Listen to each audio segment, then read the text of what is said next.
My 6-year-old son went to Disney with my parents and sister. My phone rang. This is Disney staff. Your child is lost and found. Shaking, my son said, Dad, they left me and went home. I called my mother. She laughed. Oh, really? Didn't notice? My sister chuckled. My kids never get lost. They had no idea what was coming. I'm a 32-year-old male and have always been the black sheep of my family, never quite living up to my parents' expectations, especially compared to my sister, a 35-year-old female who could do no wrong in their eyes.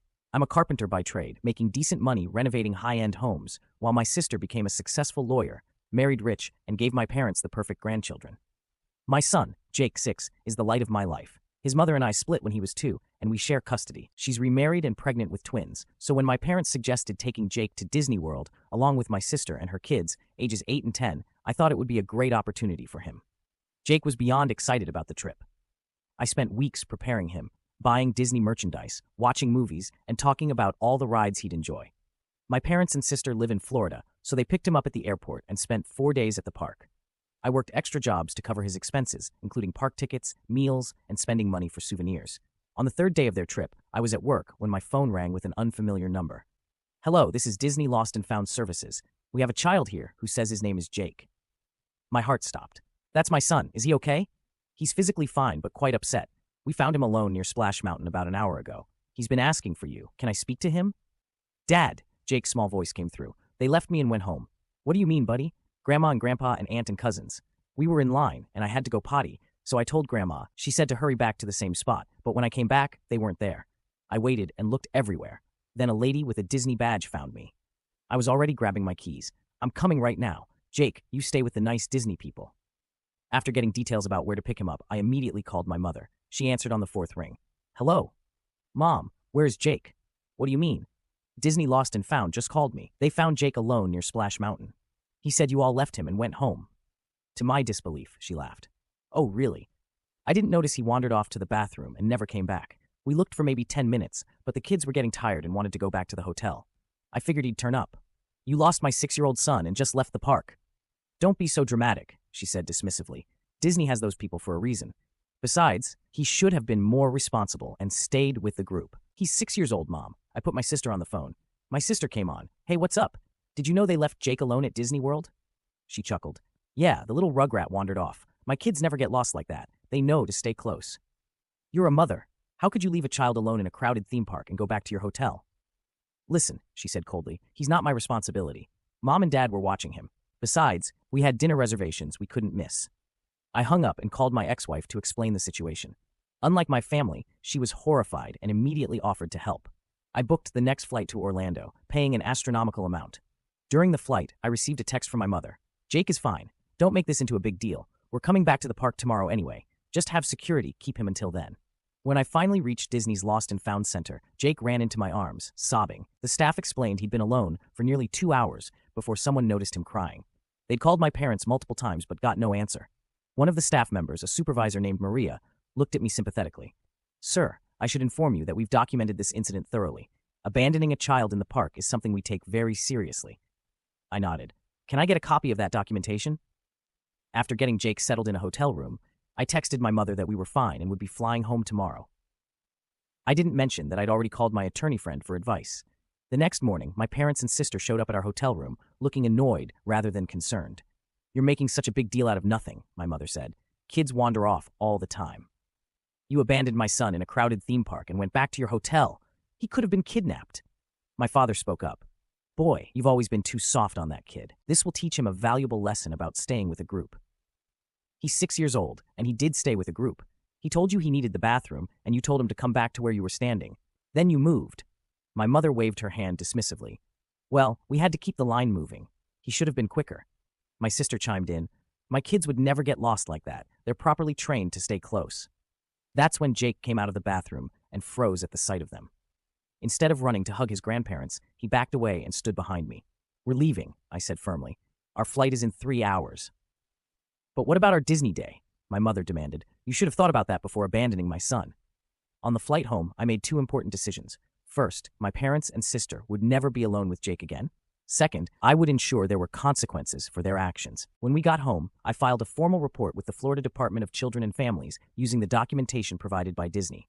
I also consulted with a family law attorney about grandparents' rights in our state, virtually none without my consent.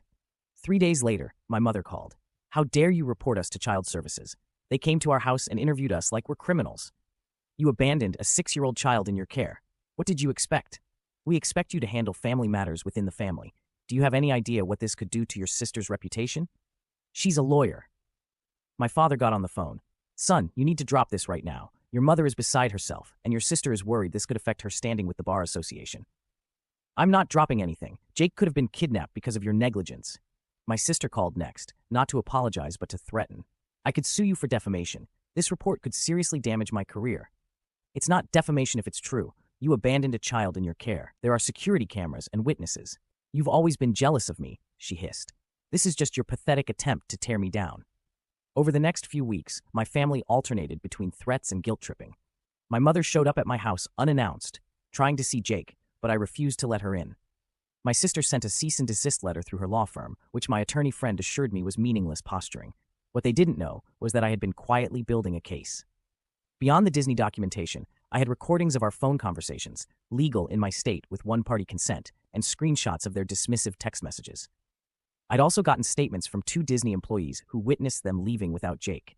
Then my sister escalated things. She filed a complaint with my local contractors board, alleging that I had performed shoddy work on her friend's house last year. The complaint was baseless. I never worked for any of her friends.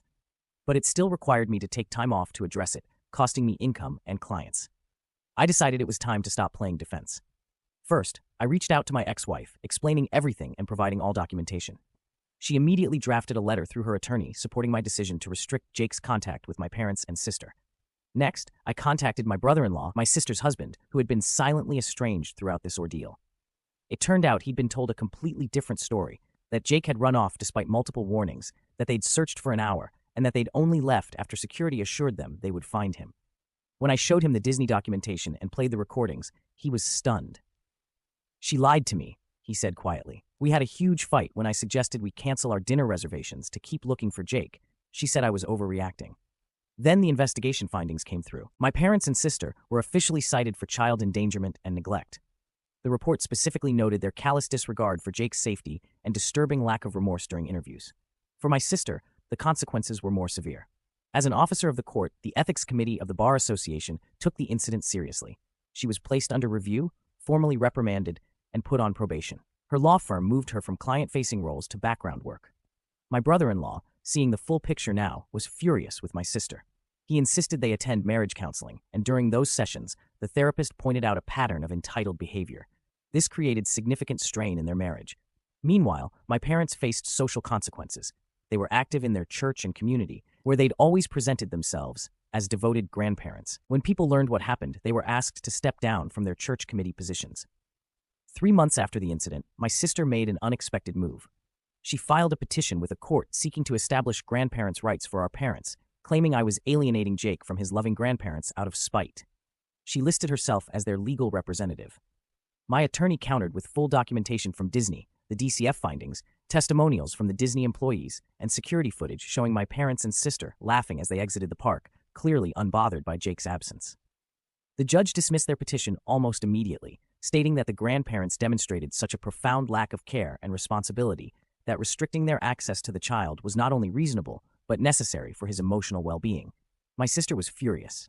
Not only had she failed to secure grandparents' rights, but her representation of them was now being reviewed by the Ethics Committee as a potential conflict of interest. Things got worse for her when my brother-in-law finally reached his breaking point.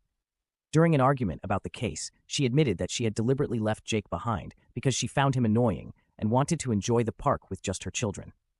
My brother-in-law, disgusted, moved out that night and filed for divorce the next day. The divorce proceedings were messy. My brother-in-law sought primary custody of their children, citing the Disney incident as evidence of my sister's poor judgment regarding child safety. His attorney subpoenaed the Disney documentation and DCF reports, making them part of the public record. When her law firm's partners learned the full details from the divorce filings, they called an emergency meeting. Given that child endangerment contradicted their family law practices' values, they asked for her resignation. She was forced to accept a position at a much smaller firm, taking a massive pay cut. 6 months after the incident, my mother called again, her tone artificially sweet. We're having a family reunion next month. Everyone will be there. It would mean so much to have you and Jake attend. Jake isn't comfortable around you after what happened, and frankly, neither am I. It's been months. You need to let this go. Family forgives. Forgiveness requires remorse, Mom. None of you have even apologized. What do we have to apologize for? It was an accident. Leaving him alone was not an accident. Going back to your hotel instead of finding him was a choice. The reunion came and went without us. My extended family fed a watered-down version of events by my parents, sending messages urging me to heal the family. I decided to set the record straight. I created a private digital folder containing all the documentation and shared it with key family members who had been pressuring me to reconcile. The response was immediate. My aunt, who had been one of the most vocal critics of my overreaction, called me in tears, apologizing for believing my parents' version. My cousins were appalled by the truth. Within days, the narrative within the extended family had completely shifted. My parents and sister found themselves isolated even within the family. The annual Thanksgiving gathering, traditionally held at my parents' home, was moved to my aunt's house, with my parents receiving a perfunctory invitation. 9 months after the incident, my sister's divorce was finalized. My brother-in-law received primary custody, with my sister granted supervised visitation until she completed a parenting class. The custody evaluation cited her concerning lack of judgment regarding child safety, as demonstrated by the Disney incident. A year passed. Jake was in therapy to address his new fear of crowds and abandonment. For his 7th birthday, my parents sent an extravagant gift, a child-sized electric car that must have cost thousands. I returned it unopened with a note. Jake doesn't need gifts. He needs grandparents he can trust, not to abandon him. 2 years after the incident, my sister's legal career never recovered. My parents' social circle had permanently contracted. My brother-in-law had moved his children to another state, limiting my sister's already restricted visitation further. 4 years after Disney, I received an unexpected letter from my sister's oldest child, now 14. She wrote that she had never forgotten that day. Her mother had rushed her away to spy her protest about leaving her cousin behind. She apologized for not speaking up and asked if she could have contact with Jake again. After careful consideration and discussion with Jake's therapist, I agreed to a supervised meeting. The cousins reconnected cautiously at first, then with growing warmth. 5 years after the incident, my father had a serious health scare. During his recovery, something seemed to shift in him. He called me, sounding older and more subdued than I'd ever heard him. "I've been thinking about what happened with Jake," he said quietly. "I was wrong. We were all wrong. I should have gone back to look for him, or at least stayed at the park until he was found. I'm sorry." It was the first genuine apology from any of them. It didn't erase the past, but it was a start. We agreed to a cautious supervised visit. My mother, however, remained unmoved, insisting that apologizing would be admitting to something we didn't do. My sister, bitter about her diminished life, refused any accountability. Jake is 11 now. He's a resilient kid with a strong sense of right and wrong. The Disney incident, while traumatic, taught him valuable lessons about standing up for himself. He has a cautious relationship with his grandfather, supervised contact with his cousins, and no desire to see his grandmother or aunt. As for me, I no longer feel like the black sheep of the family. In standing up for my son, I found my voice and my boundaries. Those who can acknowledge their mistakes remain in our lives, while those who cling to entitlement stay on the periphery.